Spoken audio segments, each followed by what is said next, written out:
Em nome do Pai, do Filho e do Espírito Santo. Amém. Meu irmão, minha irmã, que o Espírito Santo de Deus ilumine o teu coração e a tua mente e te dê clareza de toda a palavra de Deus. Hoje gostaria de meditar o texto que está em Mateus, capítulo 7, versículos de 21 a 29. E nos diz assim: Disse Jesus aos seus discípulos: Nem todo aquele que me diz, Senhor, Senhor, entrará no reino dos céus, mas o que põe em prática a vontade de meu Pai que está nos céus. Naquele dia, muitos vão me dizer, Senhor, Senhor, não foi em teu nome que profetizamos? Não foi em teu nome que expulsamos demônios? E não foi em teu nome que fizemos muitos milagres? Então eu lhes direi publicamente, jamais vos conheci. Afastai-vos de mim, vós que praticais o mal. Portanto, quem ouve estas minhas palavras e as põe em prática é como um homem prudente, que construiu sua casa sobre a rocha. Caiu a chuva, vieram as enchentes, os ventos deram contra a casa, mas a casa não caiu, porque estava construída sobre a rocha. Por outro lado, quem ouve estas minhas palavras e não as põe em prática é como um homem sem juízo, que construiu sua casa sobre a areia. Caiu a chuva, vieram as enchentes, os ventos sopraram e deram contra a casa. E a casa caiu, e sua ruína foi completa. Quando Jesus acabou de dizer essas palavras, as multidões ficaram admiradas com seu ensinamento. De fato, ele as ensinava como quem tem autoridade e não como os mestres da lei. São palavras da salvação, meu irmão, minha irmã. No começo já dizia que Jesus disse isso para os seus discípulos. Aqueles que estão a serviço do Senhor, principalmente. Aqueles que estão aí nos ministérios, nas suas catequeses, no seu engajamento, nas pastorais, que são missionários da igreja, principalmente esses, os seus discípulos e as suas discípulas. Jesus diz assim: lembra a eles que nem todo aquele que diz Senhor, Senhor, entrará no reino dos céus. Não entrará no reino dos céus somente porque estamos dizendo Senhor, Senhor, somente porque estamos em oração, talvez. Se a oração for mal feita, que adianta? A oração por si só não vai nos conduzir ao reino do céu. Ela precisa estar ligada a uma prática de vida. A prática da palavra de Deus, dos ensinamentos da igreja, de tudo aquilo que a tradição da igreja ensina. Precisamos unir oração com a vivência do Evangelho. É isso que Jesus quer dizer nesse Evangelho que nos é proposto aqui. Veja, ele continua dizendo, mas o que põe em prática a vontade de meu Pai, que está nos céus, esse é que vai entrar no reino. Somente aqueles que põem em prática a vontade do Pai, a vontade de Deus. A nossa vontade não deve imperar. Temos que controlar a nossa vontade. Lembremos que as nossas vontades podem nos enganar. Façamos a vontade de Deus, porque Deus não muda a sua vontade. Deus, Ele tem o seu projeto, a sua palavra, e a palavra é ontem, hoje e sempre. Deus não vai se ajustar a nós que devemos nos ajustar a Deus. Hoje nós temos muitas pessoas que estão na igreja católica, que se dizem católicas, mas na verdade não são católicas. E eu te pergunto, você está na igreja ou você é igreja? Há uma diferença nisso. É preciso ter a vivência da palavra, como diz São Tiago, não sejam apenas meros ouvintes da palavra, mas praticantes dela. E lembrando que nosso Senhor fala através da palavra, da Bíblia, mas também fala através da igreja, da tradição da igreja, através do magistério da igreja. Deus nos fala. E ele continua dizendo que, naquele dia, muitos vão me dizer: Senhor, Senhor, não foi em teu nome que profetizamos? Não foi em teu nome que expulsamos demônios? E não foi em teu nome que fizemos muitos milagres? Ele está proibindo os milagres? Está proibindo os exorcismos? Jesus está proibindo as profecias? Não. Mesmo porque isso faz parte da missão de Jesus. Vamos entender um pouco o que Jesus está nos alertando então. Isso aqui não é uma proibição dos milagres. Porque, veja, como diz em João, capítulo 11, versículo 40, se creres, verás a glória de Deus.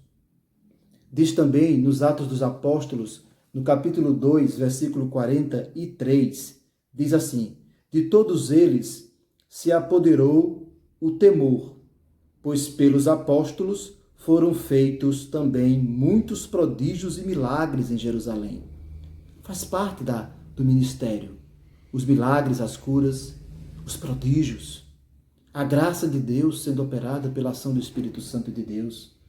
Diz também aqui no Evangelho de Mateus, no capítulo 10 e o versículo 8, Jesus enviando os seus apóstolos, ele diz: curai os doentes, ressuscitai os mortos,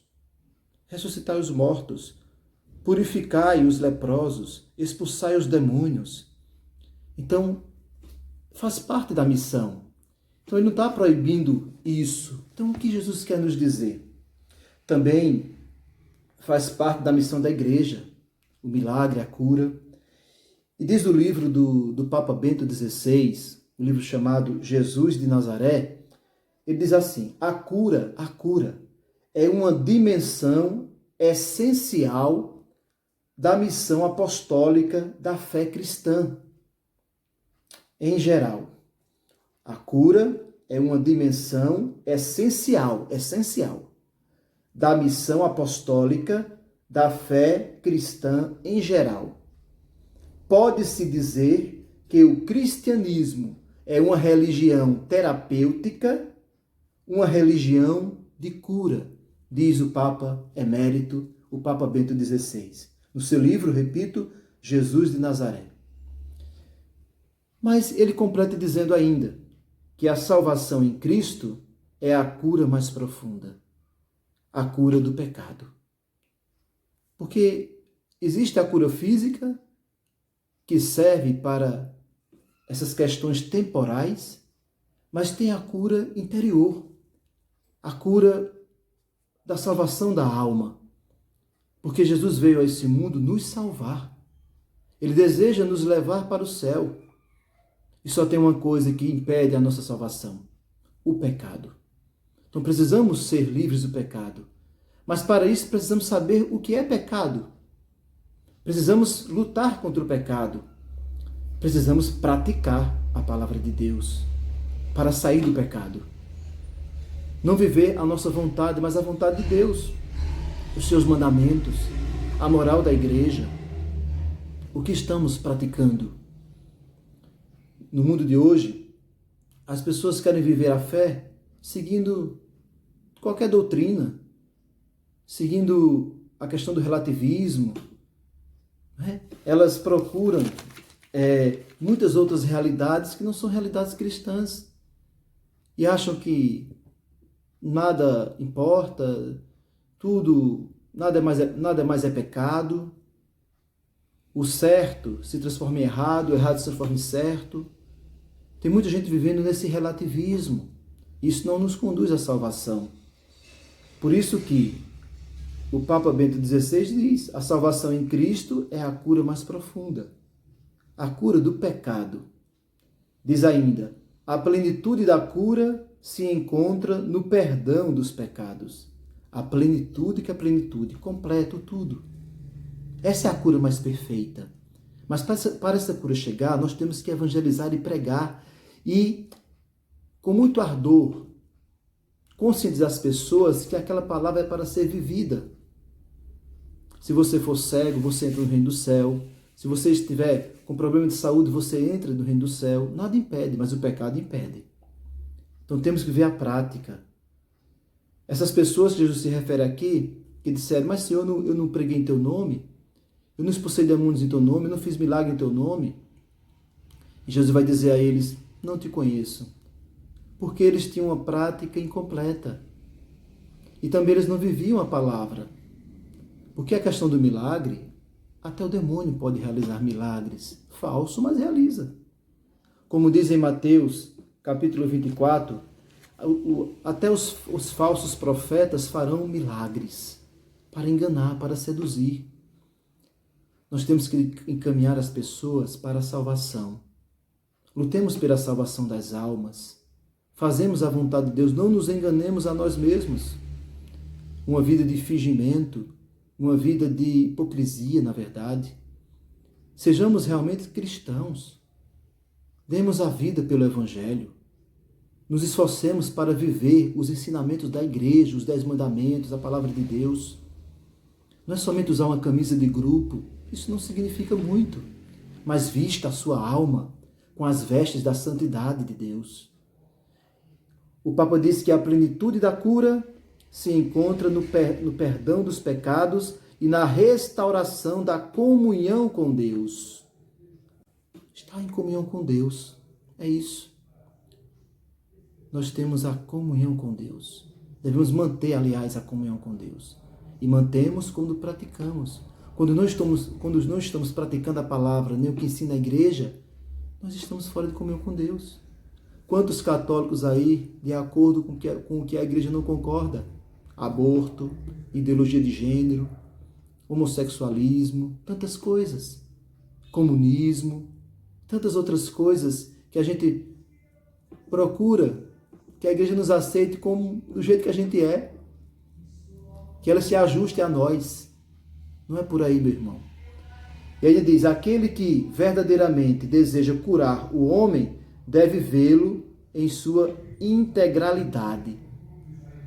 Corpo, alma, mente, mas principalmente a alma. Ver o homem num todo.